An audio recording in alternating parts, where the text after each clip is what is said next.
The symbols and the leaders change, but Germany's maniacal urge to impose its will on others continues from generation to generation.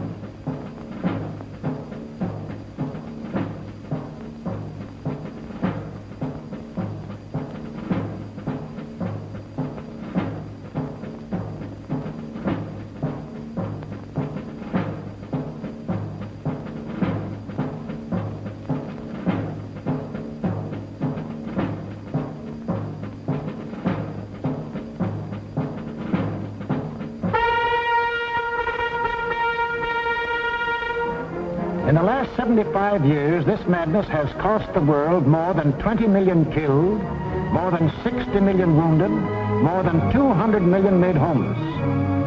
This does not include the untold millions that died of disease resulting from war, or the billions upon billions of dollars worth of property destroyed. Nor does this include the grief, the anguish, the misery, the terror that the world has suffered, due to the Germans' insane passion to enforce their rule upon their neighbors. This passion for conquest reached its hysterical climax when Adolf Hitler enthroned himself as God and the German Führer.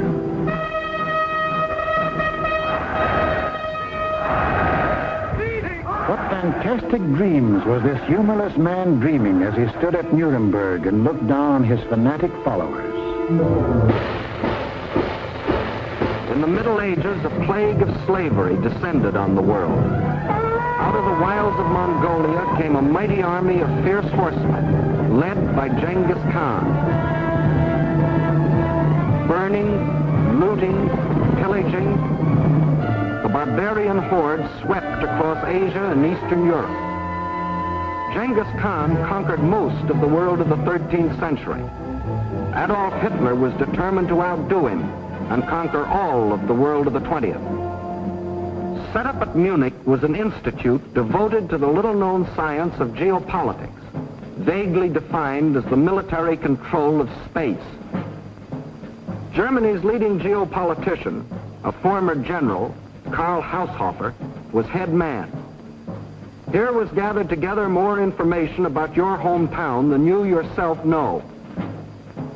To the German geopolitician, the world is not made up of men and women and children who live and love and dream of better things.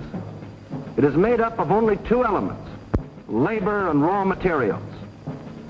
The geopolitician's job was to transform Hitler's ambition to control these elements into cold, hard reality. On their map, our planet is neatly divided into land and water. Water forms 3/4 of the Earth's surface, land only 1/4.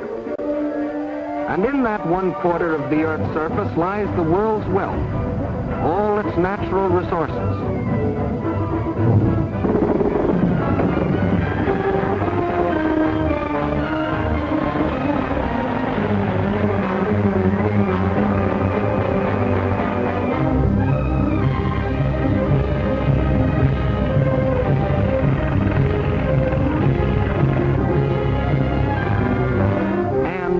Manpower.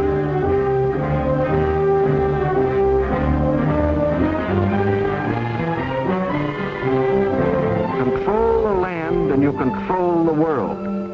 That was Hitler's theory. This all-important land, the geopoliticians now break up into two areas. One, the Western Hemisphere, which, together with Australia and all the islands of the world, including Japan, comprises 1/3 of the land area. The other area, which consists of Europe, Asia, and Africa, makes up the other 2/3.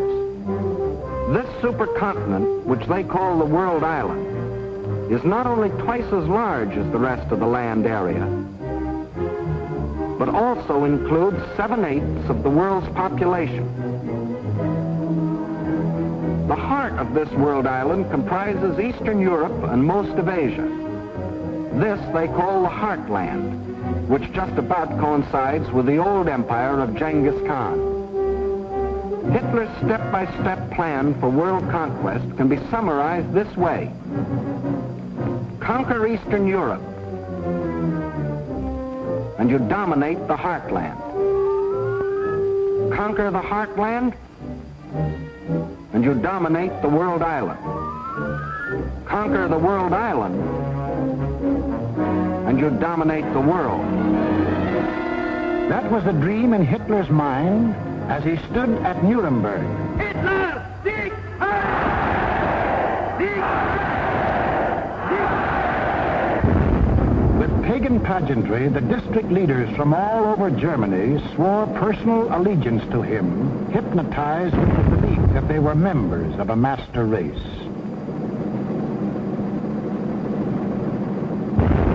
This film will deal with Act One of the Nazi bid for world power, the most fantastic play in all recorded history.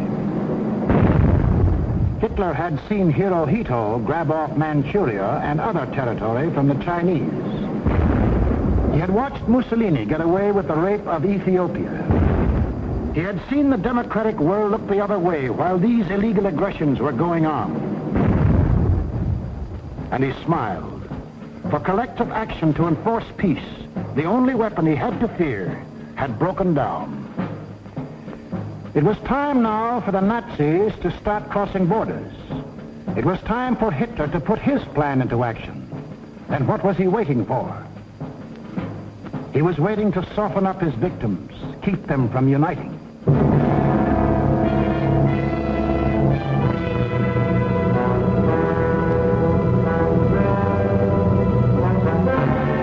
For the softening up process, he sent his agents all over the world disguised as tourists, students, and commercial travelers. Payoff men like Ribbentrop came too, to bribe, threaten, and form local fascist parties such as de Grelle and his Rexist party in Belgium, Henlein in Czechoslovakia, Seyss-Inquart and his National Socialists in Austria.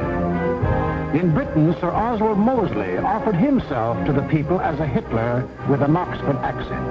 In other words, I'm told that Hitler is mad.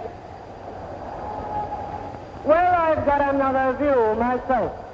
Until the day when they would make easy Hitler's actual invasion, these subversive fascist organizations provoked riots and rebellions, creating scenes like these in France.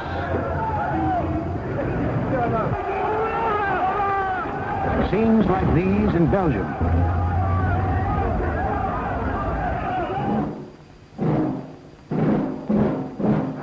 And where do you think this is? Right in Madison Square Garden, USA.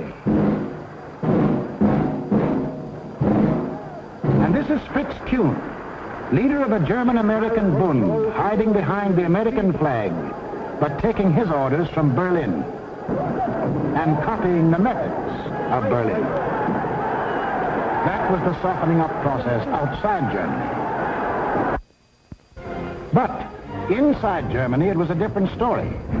Here, in utmost secrecy, the hardening up process, building up Hitler's army and his industry. Tell the world we have no raw materials, and never let them see what goes on. Day after day, night after night, month after month, year after year, we must have the world's most powerful club. Forget ours. Forget working conditions. Forget how to think. Forge the club of blood and iron. Let the democracies talk about freedom. No freedom here. No labor unions. No overtime. The Führer tells you where to work, when to work, how long to work, how much your work is worth. Forge the club of blood and iron. We have a sacred mission. Today we rule Germany. Tomorrow, the world.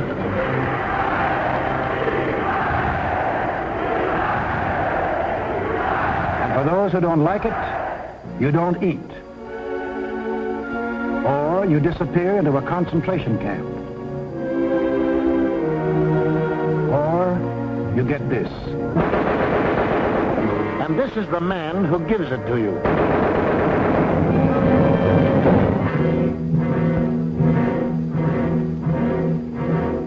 And what of the army? Before Hitler came into power, the German army by treaty was limited to 100,000 men. But treaties to the Germans have always been something to ignore. These 100,000 men were, in reality, 100,000 highly trained officers, the men who lead the Nazi regiments today. But Hitler didn't merely ignore the treaty. He tore it up, and in 1935 ordered national conscription. Simultaneously, he ordered German youth to become air-minded. Toy gliders filled the air. But as the boys grew bigger, so did the gliders. Soon these same youths were trained pilots, flying the new planes the factories were producing. The Luftwaffe was being assembled.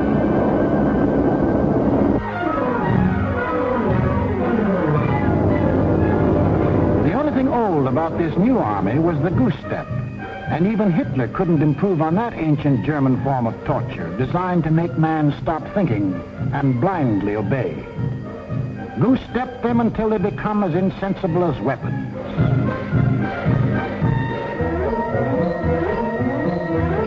Everything else was new. Tanks, motorized equipment, and one of our own inventions, the dive bomber. This rearmament was strictly illegal, according to the Versailles Treaty. And the next illegal step Hitler took was to march his troops into the Rhineland, a strip of land between Germany and France, demilitarized after the last war as a precaution against future German aggression. But Hitler's plan of eastern conquest demanded a barrier against democratic action in the West. So Hitler remilitarized the Rhineland and began building the formidable Siegfried Line, a chain of forts and defenses 450 miles long and in some places 30 miles wide. Germany had fought one two-front war and didn't want another.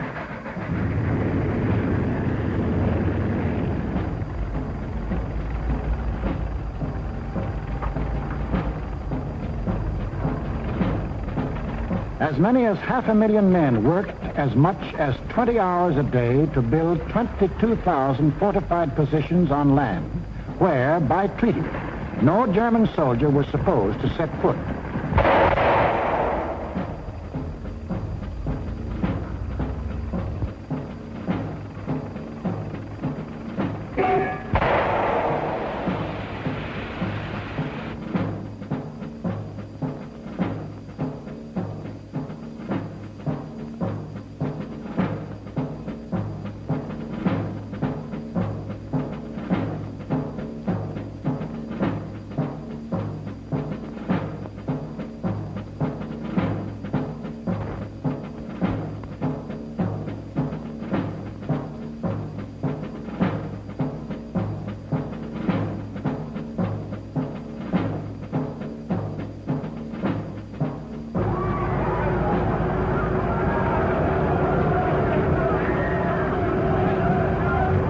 Hitler had his Siegfried Line. He had his equipment. He had his army. Now to unveil the German might and terrorize his victims into submission. General staffs all over the world anxiously awaited the report of their military attachés. A would-be peaceful world learned that a vast military power had materialized out of nowhere. A power controlled by one man who tore up treaties as we tear up ticker tape.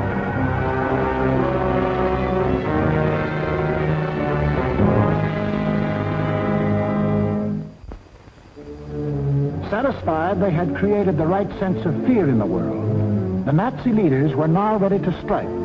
The hour had come. It was time to start conquering Eastern Europe, according to the plan of Hitler's geopoliticians.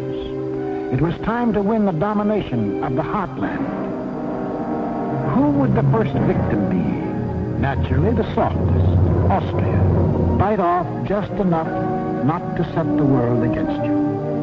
On March the 12th, 1938, without warning, the German armies marched over the Austrian border. It was really only a full-scale invasion test, and Hitler rode in triumph into Vienna. Even the very name of Austria disappeared from the map. though Hitler had promised earlier to the world, the assertion that it is the intention of the German Reich to coerce the Austrian state is absurd. Why was Austria important to Hitler?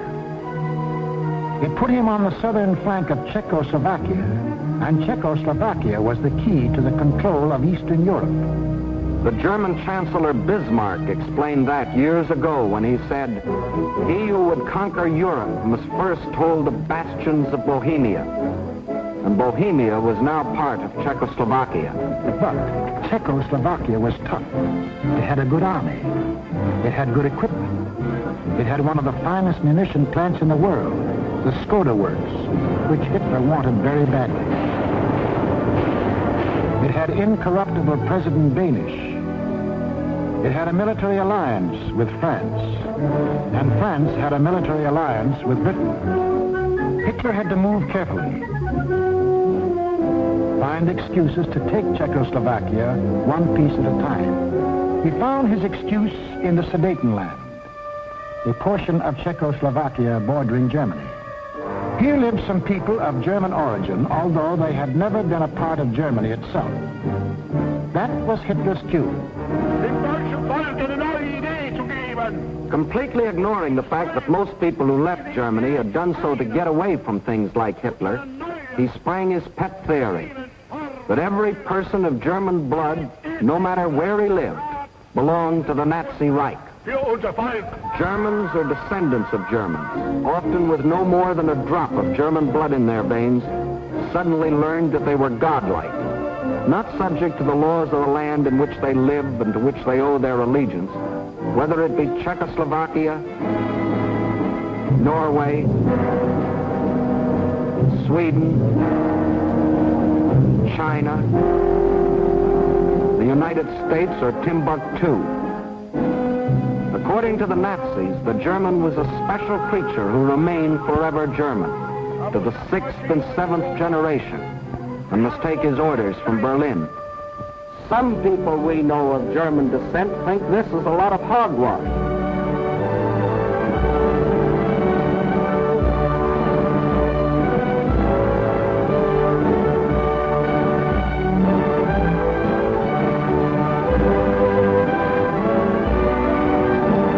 Including 15% of any group like this.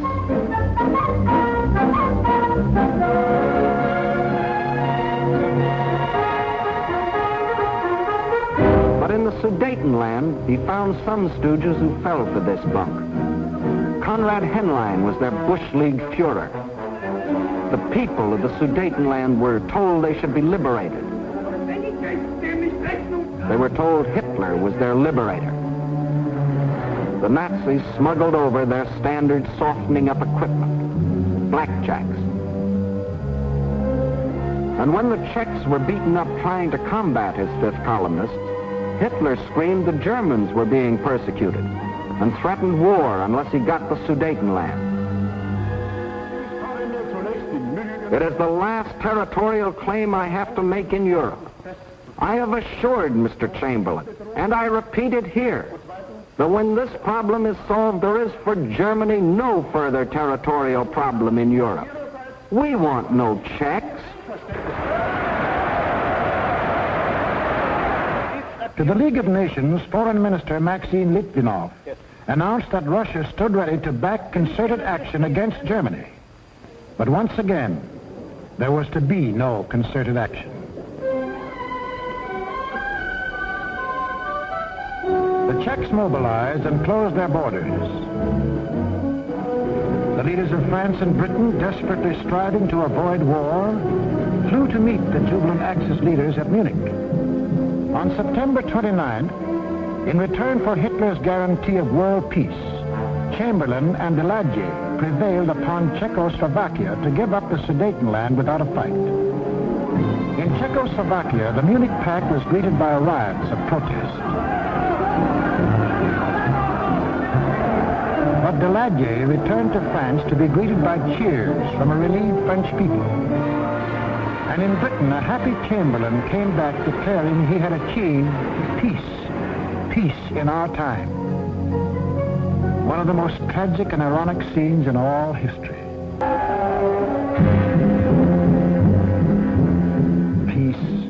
It wasn't peace.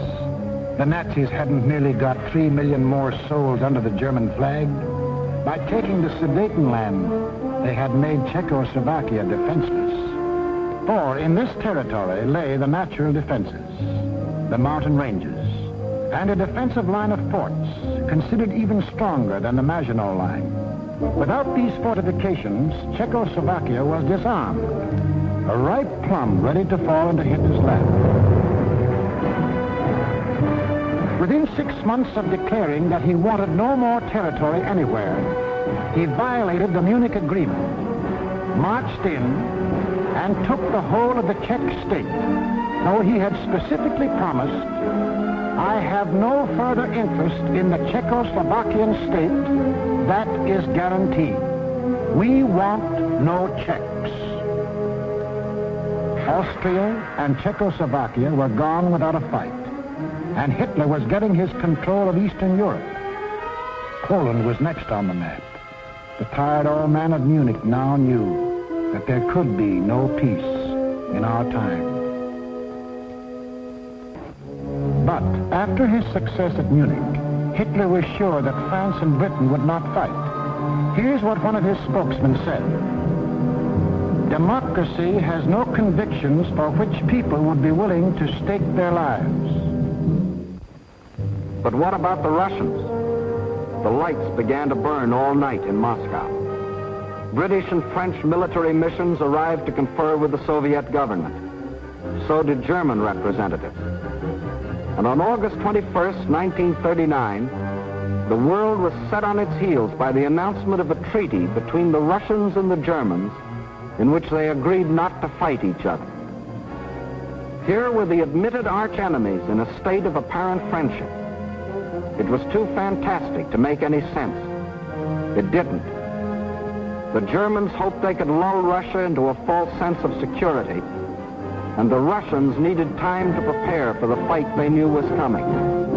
They'd read Hitler's book, Mein Kampf, too, and knew he had his eyes on the rich Russian land.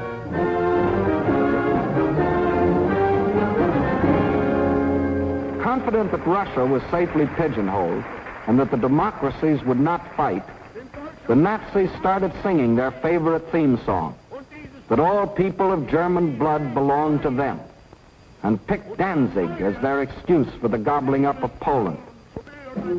Danzig, a free city, self-governing under the League of Nations, was an important seaport at the head of the Polish corridor, Poland's access to the sea. The same old softening up process had gone on here. Local stooges, armed by Germany, began to terrorize the city. Hitler demanded Danzig and the Polish corridor, or else. The people of Poland prepared for the inevitable.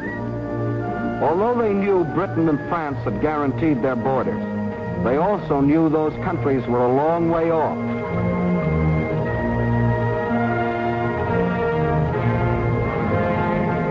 Germany's theft of Czechoslovakia had made Poland's strategic position even worse. Except for the Carpathian Mountains, Poland is relatively flat and low-lying. The Vistula is the Mississippi of Poland. It is broad, muddy, and unfordable for most of its length. Its tributaries are formidable streams during certain seasons. But there was a drought, and the streams were so low during the campaign that they could be forded at almost any point by men, trucks, and tanks. Militarily, the Vistula offered the best line of defense. However, making a stand here would have meant surrendering Warsaw in the richest part of the country.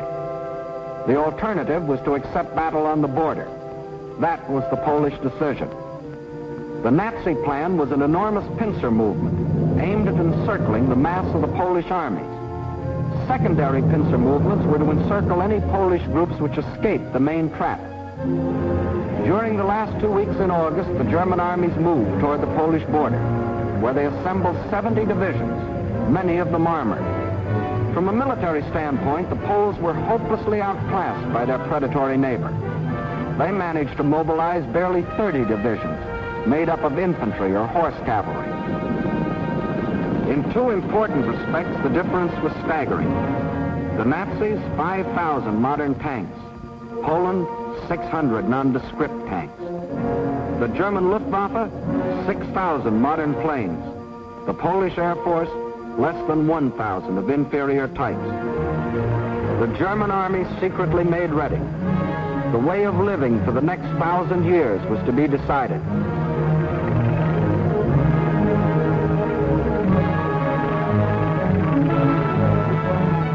The fire that had begun in Manchuria and spread through China and Ethiopia and Spain would now blaze around the world.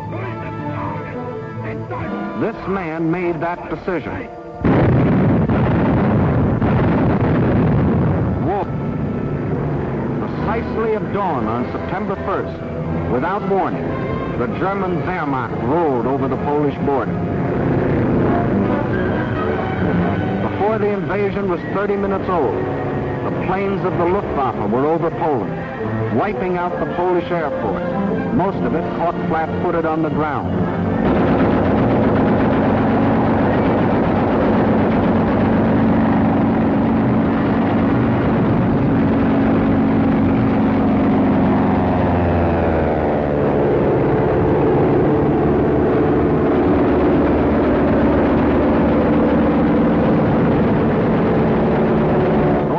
That did get off faced overwhelming odds and were shot out of the sky.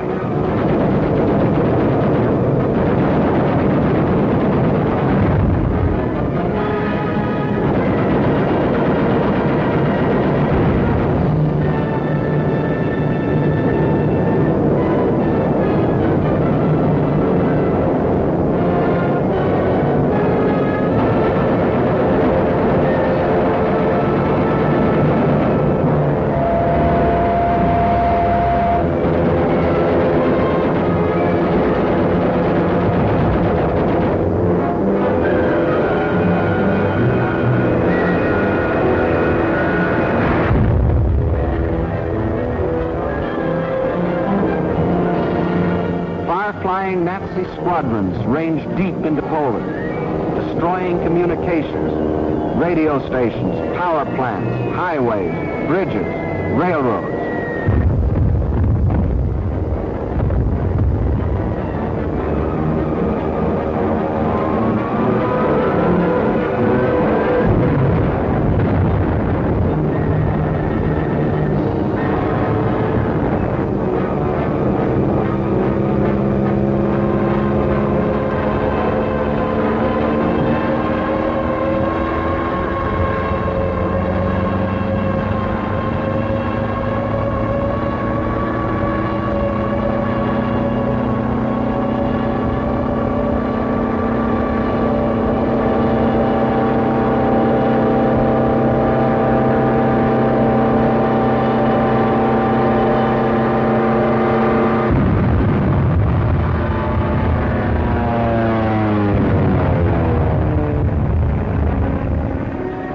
The army was disorganized by the loss of its air force and the disruption of communications. The massed ground units of the Nazi army continued their advance. Occasionally, they unveiled a new technique or item of equipment. For example, advance units of the German Fourth Army crossed the Vistula in a new type of storm boat. By September the 5th, the Polish retreat developed alarming tendencies. The powerful German 10th Army, which was to form the southern claw of the great Nazi pincers, was advancing with its 5 armored divisions on either flank. On September 6th, the opposing Poles began splitting into 2 groups, the southern one falling back toward the Vistula. The armored divisions on the German right raced ahead, circling Radom and cutting off this group, which finally surrendered. Meanwhile, further north, the main Polish mass began drifting toward Lodz. The German command, perceiving that this opened the gate toward Warsaw, sent the northern Nazi armored units racing through the gap to the Polish capital. The infantry advanced in forced marches of 35 miles a day, and 2 days later relieved the panzers about Warsaw. The city was now cut off. West of Warsaw, the main Polish armies were encircled. Under terrific pressure on the ground and pounded ceaselessly from the air, they began to disintegrate. They fought on with high personal courage, but without airplanes, without communications, cut off from their general staff, the isolated Polish groups were forced to surrender, one by one. But Warsaw still resisted. The heroic strains of the Polonaise told an incredulous world that the people of Warsaw, led by Mayor Straczynski, had erected a wall of courage around their city, defying Hitler to do his damnedest.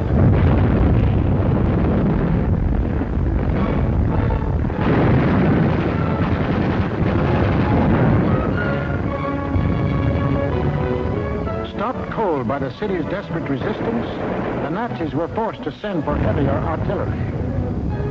The only source of such artillery was Germany's Western Front. With great secrecy, the giant 240-millimeter howitzers were towed at high speed across the highways which Hitler had built for just such purposes and set in position around Warsaw. The huge guns subjected the city to a bombardment of incredible fury, their fire concentrated on the densely populated residential areas.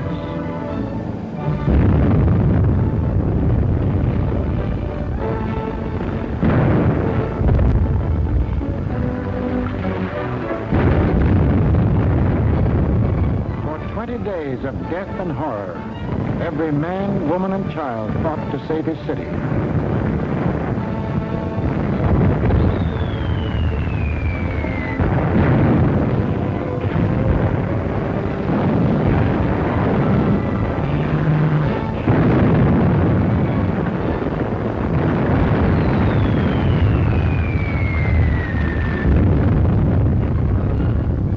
Without food or water, human endurance failed. On September the 27th, the strains of the Polonaise died on the Warsaw radio, and the Polish capital was forced to capitulate.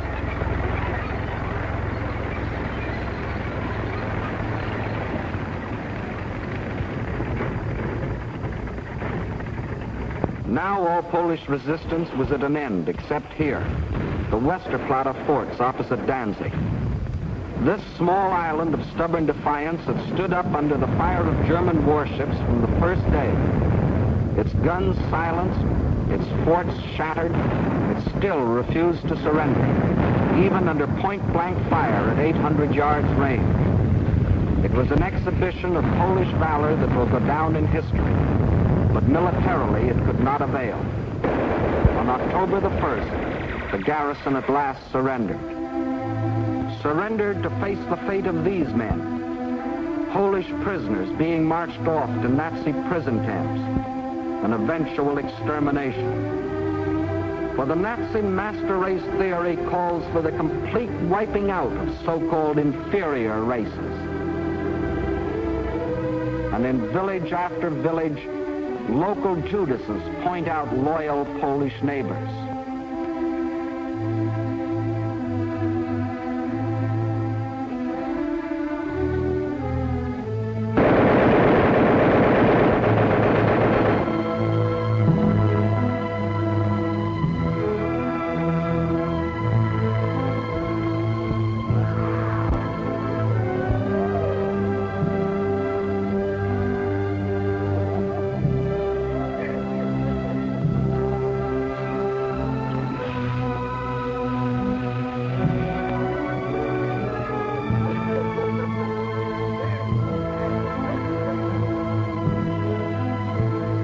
Things the Poles can never forget, including another one of Hitler's famous promises. Germany has concluded a non-aggression pact with Poland. We shall adhere to it unconditionally. The world now knew that a non-aggression pact with Hitler was the kiss of death.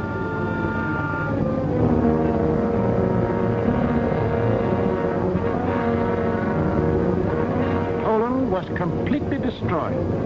Completely? Not quite. During the last days of the campaign, the Russian army entered eastern Poland and took up positions along the Bug River. The two strongest armies in Europe faced each other.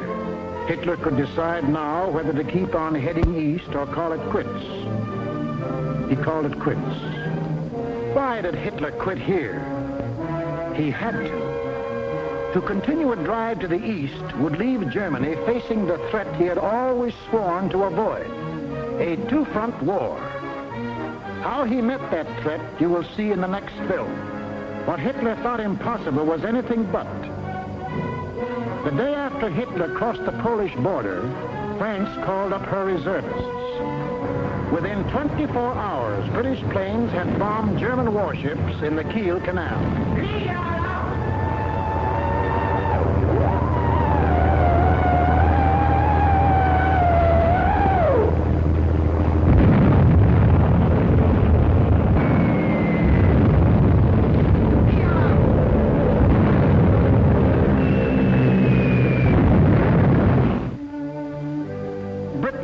Not merely the British government, but the British people had declared war. War on Hitler and everything he stood for. The democracies did have convictions for which people were willing to stake their lives. Unprepared? Yes. But that didn't matter. For they finally realized that what was being threatened wasn't just the integrity of Poland, but the integrity of free men everywhere in the world. What tragedies, what horrors, what crimes has Hitler and all that Hitler stands for brought upon Europe and the world. It is upon this foundation that Hitler pretends to build out of hatred a new order for Europe. But nothing is more certain than that every trace of Hitler's footsteps, every stain of his infected and corroding fingers will be sponged and purged, and if need be, blasted from the surface of the earth. Lift up your hearts.